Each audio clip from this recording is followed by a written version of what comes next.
हरियाणा की हर अपडेट के लिए बेल आइकन दबाएं और सब्सक्राइब करें STV हरियाणा न्यूज।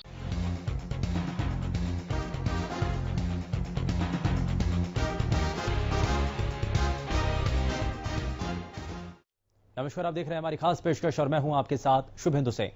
लॉकडाउन के चौथे चरण में कुछ छूट के साथ कोरोना से रण का प्लान सरकार ने बनाया, लेकिन इस छूट का कई जगहों पर गलत फायदा उठाया जा रहा है। सोशल डिस्टेंसिंग बनाए रखने के साथ प्रदेश में दुकानों को खोलने की छूट मिली है, लेकिन इस दौरान न दुकानदार अपनी दुकानों पर सोशल डिस्टेंसिंग का पालन करा रहे हैं और न ही ग्राहक खुद पालन कर रहे हैं। सवाल यह है कि आखिर लोग अपनी जान क्यों मुसीबत में डाल रहे हैं। सबसे पहले आप ये रिपोर्ट देखिए।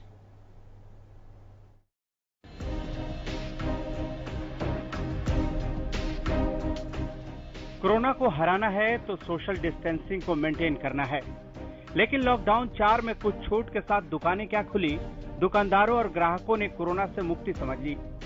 लगे नियमों की धज्जियां उड़ाने, जबकि सरकारी गाइडलाइंस के मुताबिक दुकानों पर सोशल डिस्टेंसिंग की जिम्मेदारी दुकानदारों की है।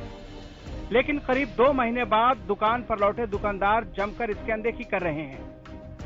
ये तस्वीर है रेवाड़ी की, जहां आप देख सकते हैं कि कैसे दुकानों पर यहां भीड़ लगी है।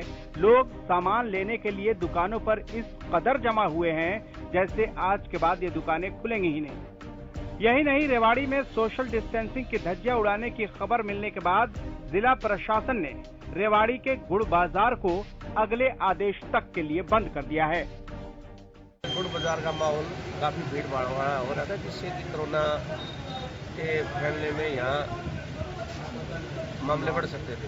इसलिए प्रशासन ने लोगों की लाइफ की तरफ देखते हुए ये स्टेप उठाया है। जो लोग हिदायतों का पालन नहीं करते उनके लिए इन बाजारों को बंद किया जाएगा, ताकि शहर में जो भी सरकार के मोहल्ले से जो भी हिदायत है उनका पालन। सर, कब तक आएगा? जब तक इस मामले को लोग गंभीरता से नहीं लेते। सोशल डिस्टेंसिंग की धज्जियां सिर्फ बाजारों और दुकानों पर ही नहीं उड़ रही हैं, बल्कि घर जाने के लिए बेकरार मजदूर भी नियमों की अनदेखी कर रहे हैं। ये तस्वीर रादौर के एक शेल्टर होम की है, जहां घर जाने की जिद पर अड़े प्रवासी मजदूर हंगामा कर रहे हैं। इस दौरान सोशल डिस्टेंसिंग की धज्जियां उड़ाई जा रही है। जरा सोचिए, हंगामा कर रहे एक भी मजदूर को कोरोना हुआ तो क्या होगा। सरकार बार बार लोगों से सोशल डिस्टेंसिंग बनाने की अपील कर रही है ताकि कोरोना को हराया जा सके, क्योंकि जब तक कोरोना पर कोई दवा नहीं बन जाती तब तक सोशल डिस्टेंसिंग मेंटेन करके ही कोरोना से जंग लड़ी जा सकती है। लेकिन लोग सब कुछ जानते हुए भी सोशल डिस्टेंसिंग की अवहेलना कर रहे हैं और दूसरों के साथ साथ अपनी जान भी जोखिम में डाल रहे हैं। Bureau report, Haryana news. तो सोशल डिस्टेंसिंग किस रूप में और कितनी जरूरी है, इस बात को बार बार बताया भी जा रहा है, सरकार के और प्रशासन के द्वारा समझाया भी जा रहा है और हमारे भी लगातार प्रयास यही है कि हम आप तक वो बातों को पहुंचाएं जो आपके लिए बेहद जरूरी है। और इन्हीं सभी चीजों को हमने आपको इस रिपोर्ट के जरिए दिखाने की कोशिश भी की है। और जरा प्रदेश के अलग अलग हिस्सों से क्या भी स्थिति बन रही है, जरा वो भी हम आपको दिखाते हैं। हमारे संवाददाता रमाकांत मित्तल इस वक्त हमारे साथ झज्जर से सीधे जुड़ चुके हैं, उनका रुख कर लेते हैं। झज्जर की तस्वीरें क्या बता रही हैं, क्या देखने को मिल रही है? रमाकांत, सबसे पहले बताइए कि झज्जर से अभी तस्वीरें क्या देखने को मिल रही है, किस रूप में यहां पर बदलाव आ रहा है और लोग सोशल डिस्टेंसिंग का पालन कितना कर रहे हैं? चेहरे पर क्या मास्क लगा रहे हैं? क्या अपने चेहरे को ढककर रख रहे हैं?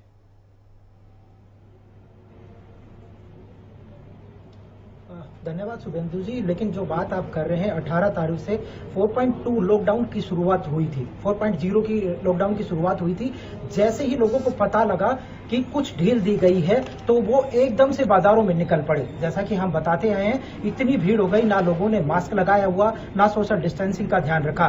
इवनली दुकानदारों ने भी जो गोल धारा लगाना चाहिए था या 1 मीटर की दूरी होनी चाहिए थी, वो किसी चीज का ध्यान नहीं रखा। इस बारे में जब हरियाणा न्यूज ने अधिकारियों से बात करी तो अधिकारियों ने थोड़ी सख्ती प्रयोग करा। और हालांकि 4.0 में मैं आपको बता दूं कि झज्जर में जैसा लॉकडाउन 3 था एज इट इज 1 हफ्ते के लिए चलाया गया, लेकिन लोगों को समझ नहीं आया, वो बाजारों से निकल आए। बाजारों का टाइमिंग भी है 7 से 10 सुबह। जब अगर आप ग्राउंड रिपोर्ट मैंने दिखाई भी थी आपको कुछ दिन पहले ही, तो वहां पर इतना जमावड़ा हो जाता है कि लोगों को समझाना मुश्किल हो जाता है। पुलिस लगातार उन्हें समझा रही है, प्रशासनिक अधिकारी उनको समझा रहे हैं, लेकिन उनके चेहरे पर ना तो मास्क है, ना हैंड सैनिटाइजर इस्तेमाल करते हैं, ना सोशल डिस्टेंसिंग। इन सब की पूरी तरह से झज्जर में देखी जाए तो धज्जियां उड़ती दिखती है। जी शुभेंदु। रमाकांत, लेकिन इसमें अगर सभी चीजें वहां पर नहीं देखी जा रही हैं, उनका गौर नहीं किया जा रहा है, उनका पालन नहीं किया जा रहा है, सोशल डिस्टेंसिंग का खास तौर पर अगर अवहेलना की जा रही है, प्रशासन इस पर कितना सजग है, वो क्या इस पर एक्शन ले रहा है? और क्या अभी तक बाजारों को जब खोला जा रहा है, धीरे धीरे जब छूट मिल रही है, लॉकडाउन के अलग अलग फेज में अलग अलग चरण जब आगे बढ़ते चले जा रहे हैं, तो क्या प्रशासन की भूमिका इसमें कितनी जरूरी है? और भी ज्यादा क्योंकि बहुत सारी चुनौतियां उनके सामने बन जाती हैं, क्या उसका पालन किया जा रहा है, करवाया जा रहा है? प्रशासन की तरफ से कितने एफर्ट किए जा रहे हैं इसमें? शुभेंदु जी, प्रशासन की तरफ से लगातार एफर्ट किए जा रहे हैं। मैं आपको उस बारे में अवगत करा दूं कि कुछ ही दिन के बाद, शायद हो सकता है कल ही, झज्जर भी कोरोना मुक्त हो जाए। इसलिए कोई भी झज्जर जिला प्रशासनिक अधिकारी इस बारे में रिस्क नहीं लेना चाहता कि वो कोरोना में फिर से इस जिले को डाल दें। इसलिए मैं बता दूं कि डीआईजी अशोक कुमार लगातार सख्ती बरतते हैं। और कुल मुकदमों की बात करें तो 443 मुकदमे, आरोपी 593 आरोपी हैं। और अगर व्हीकल के चालान की बात करें तो 9931 चालान काटे गए हैं, 261 व्हीकलों को इंपाउंड किया गया है। वहीं जुर्माना बात की जाए तो 43,38,800 का जुर्माना भी, भारी भरकम जो जुर्माना है वह वसूला गया है। और लगातार डीसी महोदय भी लगातार अवेयरनेस करते हैं, लेकिन देहात से जुड़ा होने के कारण शुभेंदु, यहाँ पर लोगों को समझाना काफी मुश्किल है। लोग कहते हैं कि हमें 2 महीने हो गए, हमारे घर पे राशन खत्म हो गया है और जो ब्लैक मेली थी उससे भी हमें निजात पानी है। इसलिए लोग चाहते हैं कि पता नहीं फिर से कहीं लॉकडाउन की स्थिति बन जाए, तो वो लोग मतलब लोगों को समझ नहीं आ रहा है, सिर्फ एकदम से वो सामान बाजार में कूद के आते हैं और अपना सामान भर के लेके जाते हैं। ठीक है, बहुत शुक्रिया रमाकांत इस पर जानकारी के लिए, क्योंकि बेहद महत्वपूर्ण जानकारी है। जिस रूप में अभी तक एक्शन लिया गया प्रशासन के द्वारा, एक बड़ी राशि है जो कि यहां पर कार्रवाई के तौर पर बाकायदा वसूली भी गई है, लेकिन उसके बावजूद भी अभी तक लोग समझ नहीं पा रहे हैं। जरा आगे बढ़ते हैं, प्रदेश के बाकी हिस्सों की भी तस्वीरें आपको दिखाते हैं। लाजपत हमारे संवाददाता हमारे साथ सीधे जुड़ चुके हैं, जरा उनका भी रुख कर लेते हैं। लाजपत, लॉकडाउन के हर एक चरण के अंदर लोगों के लिए कुछ ना कुछ छूट मिली है और अब चौथे चरण तक आते आते बहुत सारी चीजों में रियायत भी दी गई है। कई जगहों पर फैक्ट्री भी शुरू की जा चुकी है, कई जगहों पर वापस से काम पटरी पर लौटने लगा है। लेकिन जो बुनियादी चीजें हैं जो लॉकडाउन के पहले फेज में ही लोगों को समझाई जा रही थी कि चेहरे को ढकना है और आपको कुछ गज की दूरी आपको रखनी है, तो ये जो है ये चीजें कितनी लोग समझ पा रहे हैं और अभी तक कितना पालन किया जा रहा है? तो बाजारों की अगर बाजार जिला सोनीपत में 6 विधानसभा क्षेत्र पड़ती है, 6 विधानसभा में अलग अलग जो बाजार है, जिला सोनीपत, राई, गन्नौर और गोहाना और खरखोदा, लगातार जो है धज्जियां उड़ाई जा रही हैं। लेकिन कुछ बाजार ऐसे भी हैं जिन बाजारों में बिल्कुल सूने पड़े हैं। आप मेरे पीछे देख सकते हैं, ये बाजार है, ये बिल्कुल सूना बाजार है। इस बाजार को सूना इसलिए कहा जाएगा कि यहाँ पर औद्योगिक क्षेत्र काफी बड़ा है। औद्योगिक क्षेत्र में जो है समय जो रखा गया वो 10 से 5 का है। 10 से 5 की समय की वजह से ये दुकानदार बिल्कुल खाली है। आपको साफ तस्वीरों में दिखा दें, यहाँ पर ये बाजार जो है बिल्कुल खाली है। बिल्कुल आप देख सकते हैं यहाँ पर सिर्फ दुकानदार दिखाई दे रहे हैं, इक्का दुक्का दुकान जो खुली हुई है। लेकिन उन बाजारों से अपील है कि जिन बाजारों में दुकानदारों ने जिन दुकान पर खोला हुए हैं, और उनसे अपील यही है कि लगातार जो सोशल डिस्टेंसिंग का ध्यान रखें और दूरी बनाकर रखें, क्योंकि बाजार में दुकानदारों को भी जरूरत है काम की। ऐसे में बड़ा सवाल ये बनता है कि जिन दुकानों पर सोशल डिस्टेंसिंग की धज्जियां उड़ाई जा रही है उनसे अपील है, लेकिन जहां धज्जियां उड़ाई जा रही है प्रशासन की भी जिम्मेवारी बनती है कि वो सख्त से सख्त कानून करे और उन पर कार्रवाई करे। ऐसे में लगातार जो भालगढ़ है, राई है, कुंडली है, औद्योगिक क्षेत्र है जिनका समय जो रखा गया 10 से 5 का है, वो बाजार बिल्कुल खाली है। बाजार में उसमें भीड़ है, जैसे सोनीपत में है काफी भीड़ देखने को मिलती है, गन्नौर में है काफी भीड़ देखने को मिलती है, खरखोदा है, खरखोदा में भी काफी भीड़ देखने को मिलती है। ये जो छोटे बाजार हैं ये बिल्कुल खाली हैं, जो बड़े बाजार हैं वो बिल्कुल सोशल डिस्टेंसिंग की धज्जियां उड़ा रहे हैं। लेकिन इसमें लाजपत हमने बाजारों की जानकारी तो पहुंचाई अपने दर्शकों तक कि आसपास के इलाकों में और सोनीपत में क्या स्थितियां हैं, लेकिन जिन इलाकों के अंदर फैक्ट्रियां भी शुरू हो चुकी हैं, वहां से अभी क्या जानकारी मिल रही है? क्या वहां पर जब काम शुरू हो चुका है, सोशल डिस्टेंसिंग का पालन क्या जो फैक्ट्री के मालिक हैं वो करवा रहे हैं? कर्मचारी क्या कर पा रहे हैं? ये धज्जियां उड़ाई जा रही हैं क्योंकि दिल्ली जो बिल्कुल एनसीआर जो जिला सोनीपत पर पड़ता है और जो फैक्ट्री मालिक है वो लगातार दिल्ली से अटैचमेंट है और दिल्ली से जब बीमारी लगातार फैलती हुई नजर आ रही है। सोनीपत में 140 से अधिक मरीज हो चुके हैं जो कि दिल्ली की देन है। और अगर बात करें धूप दे चुके हैं, लेकिन धूप की वजह से काफी बड़ी आफत सोनीपत पर दोबारा से बरस सकती है। जो क्योंकि देखिए ई पास जो अलाउड किया गया है उसकी काफी धज्जियां उड़ाई जा रही हैं। ई पास को लेकर बार बार आना जाना ये बिल्कुल उल्लंघन है। और जो जिला सोनीपत है वो बाजार जो है वो दिल्ली से अटैचमेंट है, तो ऐसे में बीमारी फैल सकती है। जो दुकानदार हैं वो दिल्ली से ला सकते हैं, फैक्ट्री मालिक है वो दिल्ली से ला सकते हैं। यहाँ पर जो है बात करें तो लगातार जो है वो काफी दिक्कत हो सकती है। आप यहाँ पर जो बाजार है वो बिल्कुल खाली पड़ा है। आपको बता दें कि यहाँ पर जो और भी बाजार है जैसे खरखोदा है, राई है और गन्नौर है, गोहाना है, सोनीपत है, 6 विधानसभा है, अलग अलग बाजार की अलग अलग स्थितियां ठीक है। यहाँ पर बिल्कुल, ये आपने जो जानकारी दी है बेहद महत्वपूर्ण जानकारी है। बहुत शुक्रिया इसके लिए लाजपत, जो आपने जानकारी दी।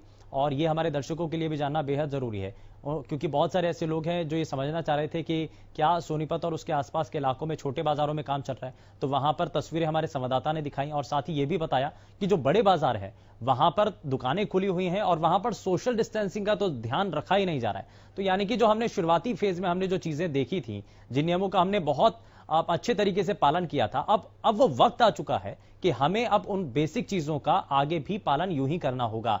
राजेंद्र दहिया हमारे संवाददाता फरीदाबाद से हमारे साथ जुड़ चुके हैं, जरा उनका भी रुख कर लेते हैं और उनसे जरा जानते हैं कि वहां पर क्या स्थिति अभी बनी हुई है। राजेंद्र, जरा बताइए, क्योंकि अब ये तो आपका जो एरिया है पूरा आसपास का, ये दिल्ली से लगता हुआ इलाका है। बहुत सारे ऐसी कमर्शियल एरिया है जहां पर मजदूर जो दिल्ली से होकर के आप फरीदाबाद तक या बल्लभगढ़ तक पहुंचते हैं। तो ऐसे में चुनौती कितनी ज्यादा बढ़ रही है प्रशासन के सामने? लोगों को यह समझाना कितना चुनौतीपूर्ण है कि चेहरे पर मास्क लगाना है, सोशल डिस्टेंसिंग का ध्यान रखना है। बिल्कुल, मैं आपको बताना चाहूंगा कि हमने देखा है कि सवारी अपने सामान की स्वयं रक्षा करें। वही हालात आज फरीदाबाद के हैं। तमाम जगहों पर सोशल डिस्टेंसिंग की धज्जियां उड़ रही हैं और जो सरकारी दिशा निर्देश हैं वो जारी तो किए जा रहे हैं, लेकिन उस पर किसी भी सरकारी या प्रशासनिक अधिकारी का कोई ध्यान नहीं है। इसलिए अच्छी बात यही है कि लोग स्वयं की रक्षा खुद ही करें तो इस रोग से बच सकते हैं। तमाम जो बाजार हैं या कंपनियां हैं वहां पर जमकर सोशल डिस्टेंसिंग की धज्जियां उड़ाई जा रही हैं। लगातार लोगों को जागरूक किया जा रहा है, लेकिन उसके बावजूद भी कोई इस बात को मानने के लिए तैयार नहीं है। जब से ढील दी गई है तब से लोगों ने बाजार में पूरी तरह से जमावड़ा किया हुआ है। तमाम जगहों पर तमाम जो संस्थान है वहां पर आप देख सकते हैं, तमाम जो सार्वजनिक स्थान है वहां पर आप देख सकते हैं, लोगों का तांता वहां पर लगा हुआ दिखाई दे जाएगा जी। तो लेकिन राजेंद्र, यहाँ फरीदाबाद के अंदर बाजारों के अंदर क्या अभी तक जानकारी देखने को मिल रही है या तस्वीरें देखने को मिल रही हैं? क्या वहां से अभी जानकारी मिल रही है? क्योंकि कई ऐसी दुकानें हैं जहां पर तो सोशल डिस्टेंसिंग का पालन करने के लिए दुकानदार खुद आगे आकर के ये जो ग्राहक आते हैं उनको समझाते हैं कि जी आप कुछ गज की दूरी पर आप एक दूसरे से खड़े रहिए ताकि आपको इस महामारी से बच सकें, आप खुद भी बच सकें और यहाँ पर आने वाला हर ग्राहक बच सके। और बाकी यहाँ पर शेड्यूल अभी क्या बना हुआ है प्रशासन के द्वारा टाइमिंग को लेकर के? अभी क्या अभी गाइडलाइन दी गई हैं, किस किस समय पर बाजार खुलते हैं?